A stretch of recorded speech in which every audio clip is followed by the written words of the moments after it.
को उठकर रोने लगा। बाप ने कहा बेटा क्यों रो रहे हो? कहता है अब्बू जान, कल कारी साहब ने एक सबक दिया था, अब मुझे कल वो सबक सुनाना है, सबक याद नहीं हुआ है, उस्ताद साहब को नहीं सुनाऊंगा तो उन्होंने सजा देनी है। ये सुनकर बाप भी रोने लग गया। किसी ने पूछा कि तुम क्यों रो रहे हो? कहता है मेरे बेटे को एक सबक याद नहीं है इसके लिए रो रहा है। मैंने तो अल्लाह की कितनी नाफरमानियां की हैं, अल्लाह की बारगाह में खड़ा हुआ तो क्या जवाब दूंगा? मुझे सारी जिंदगी का हिसाब देना है, मैं कैसे सो रहा हूं? हदीस कुदसी है कि जब मैं अपने किसी बंदे के बदन या उसके माल या उसकी औलाद की तरफ कोई सख्ती भेजूं, फिर वो सब्र जमील के साथ उसका इस्तकबाल करे, तो क़यामत के दिन मुझे इससे हया आएगी कि मैं उसके लिए मीजान कायम करूं या उसका नामा अमाल खोलूं। अल्लाह फरमा रहा है मुझे हया आएगी कि अपने बंदे से अब क्या हिसाब लूं।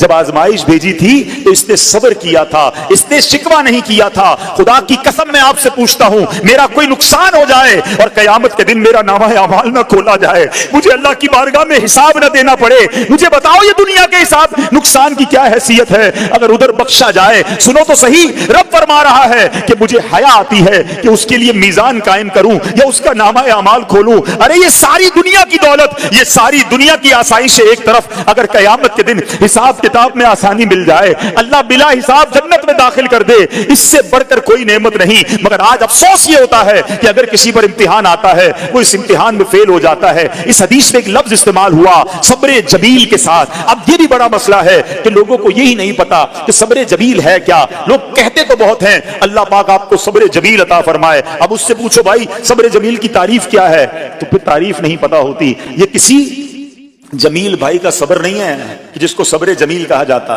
है। सब्र जमील की तारीफ समझो। उलमा कहते हैं किसी मुसीबत ज़दा और गैर मुसीबत ज़दा को बराबर में देखो, मगर दोनों में कोई फर्क नजर रहा है। यानी चेहरा भी ना बताए कि वो किसी मुश्किल में है, उसकी आदतें भी ना बताएं कि वो किसी प्रॉब्लम में है, यानी उसको देखकर पता ही ना चले कि वो बड़ी मुश्किल में है। फरमाया ये है सब्र जमील। मगर आज हमारा हाल ये है, हमारा चेहरा बता देता है भाई खैर तो है, बड़ी टेंशन में हो, हाँ यार क्या करूं बस मोबाइल टूट गया, अरे भाई बड़ी चेहरे पे बड़ी हवाइयां उड़ रही हैं, बस क्या करूं जनाब आज 5,000 रुपए खो गए। 5,000 रुपए खो जाएं, छोटा सा नुकसान हो जाए, हमारा चेहरा बता देता है कि हमारे साथ कोई मामला हुआ है। सब्र जमील ये है कि देखकर कोई पहचान ही ना सके कि ये बंदा कितनी मुश्किल में है, चाहे अंदर कितनी तकलीफ में हो, दुनिया वालों को ना बताए क्योंकि वो रब का बंदा है, वो अल्लाह की बारगाह में फरियाद करे। ये सब्र जमील है और अल्लाह इसे हम सबको नसीब फरमाए। इस रात ये लिखा जाता है कि आइंदा साल किसको मौत आनी है, आइंदा साल में कौन पैदा होगा, किसको कितना रिस्क दिया जाएगा, कौन इस साल हज को जाएगा। इतनी नाजुक रात है, हमें नहीं पता हमारे बारे में इस रात क्या फैसला हो रहा है। हम अपने रब्बे करीम से दुआ तो करते हैं कि अल्लाह हमारे रिस्क में बरकत की रात बना दे, ये साल हमारे लिए मदीने हाजिरी का साल बना दे, ये साल आफियत खैर और परेशानियों से दूरी वाला साल बना दे। मगर इस रात कब्रिस्तान नबी पाक तशरीफ ले गए थे ना, तो मुसलमानों को इस रात कब्रिस्तान भी जाना चाहिए। मगर रात हमें अपनी मौत की भी याद दिलाती है।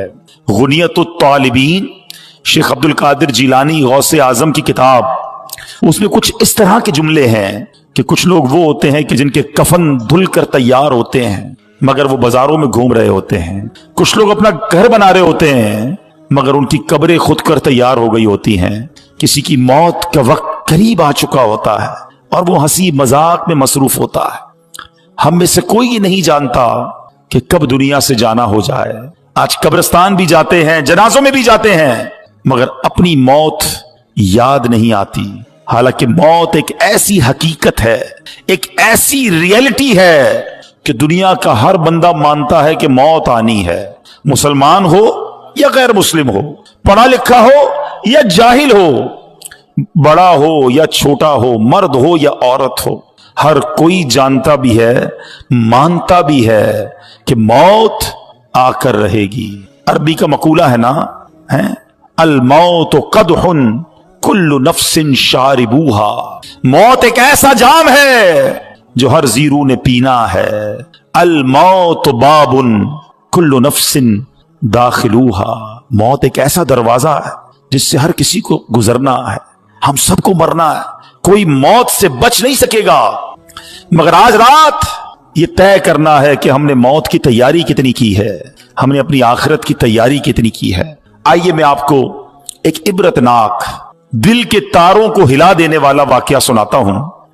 जलीलुल कदर ताबई हैं हजरत सैयदुना हसन बसरी रहमतुल्लाहि ताला अलैह। अपने घर के दरवाजे पर आप खड़े हुए थे तो वहां से एक जनाजा निकला, तो आप भी उठ खड़े हुए, चल दिए। आपने देखा कि जनाजे के साथ एक छोटी बच्ची ज़ारो कितार रोते रोते जनाजे के साथ जा रही है और कह रही है, बाबा जान आज मुझ पर वो वक्त आया कि पहले कभी ना आया था। हजरत सैयदना हसन बसरी रहमतुल्लाहि ताला अलैह ने जब ये दर्द भरी आवाज सुनी तो बेकरार हो गए, अश्कबार हो गए और यतीम बच्ची के सर पर हाथ फेरते हुए फरमाया, बेटी तुम पर नहीं बल्कि तुम्हारे मरहूम बाबा जान पर वो वक्त आया है कि आज से पहले कभी नहीं आया था। दूसरे दिन आपने उसी छोटी बच्ची को देखा कि आंसू बहाती कब्रिस्तान की तरफ जा रही है। हजरत सैयदना हसन बसरी रहमतुल्लाहि ताला अलैह भी उस बच्ची के पीछे पीछे कब्रिस्तान की तरफ चल दिए। कब्रिस्तान पहुंचकर वो छोटी बच्ची अपने वालिद मरहूम से लिपट गई। हजरत सैयदना हसन बसरी रहमतुल्लाहि ताला अलैह एक झाड़ी के पीछे छुप गए कि देखो वो बच्ची वालिद की कब्र के साथ क्या करती है। अब उस बच्ची ने अपना रुखसार, अपना मुंह जो है अपने वालिद की कब्र पर रखा और वो बच्ची क्या कहने लगी जरा गौर से सुनिएगा। वो बच्ची कहती है, क्या कहती है, बाबा जान आपने अंधेरे में चिराग और गम ख्वार के बगैर कब्र की पहली रात कैसे गुजारी। ऐ बाबा जान कल तो घर में मैंने चिराग जलाया था, आज रात आपकी कब्र में किसने चिराग रोशन किया। ऐ बाबा जान कल रात अंधेरे में घर के अंदर मैंने आपके लिए बिछौना बिछाया था, बिस्तर बिछाया था, आज रात आपका बिछौना किसने बिछाया होगा। ऐ बाबा जान कल रात घर के अंदर मैंने आपके हाथ पैर दबाए थे, आज कब्र में हाथ पांव किसने दबाए होंगे। ऐ बाबा जान कल मैंने आपको पानी पेश किया था, आज कब्र में आपको प्यास लगी होगी तो किसने पानी दिया। ऐ बाबा जान कल रात आप सो रहे थे तो मैंने आपके जिस्म पर चादर उड़ाई थी, आज कब्र में आपके जिस्म पर किसने चादर उड़ाई होगी। आपके चेहरे पर पसीना आता था तो बाबा जान मैं अपने रुमाल से आपका पसीना साफ करती थी। ऐ बाबा जान आज किसने कब्र में पसीना साफ किया होगा। ऐ बाबा जान कल रात तक आप जब मुझे पुकारते थे मैं लब्बैक कह के आपके पास आ जाती थी। अब अगर आपने मुझे याद किया होगा तो किसने, क्या मैं आपके पास तो नहीं आ सकी। बहरहाल ये बातें करती रही, आंसू बहाती रही। हजरत सैयदना हसन बसरी रहमतुल्लाहि ताला अलैह करीब ही थे, आपके भी आंसू निकल आए।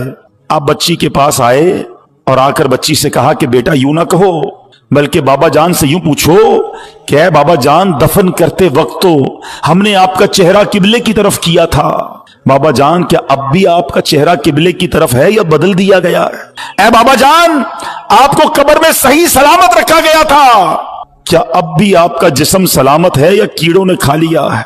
ऐ बाबा जान कब्र की पहली रात बंदे से उसके ईमान के बारे में सवाल किया जाएगा तो कोई जवाब देगा, कोई मायूस रहेगा।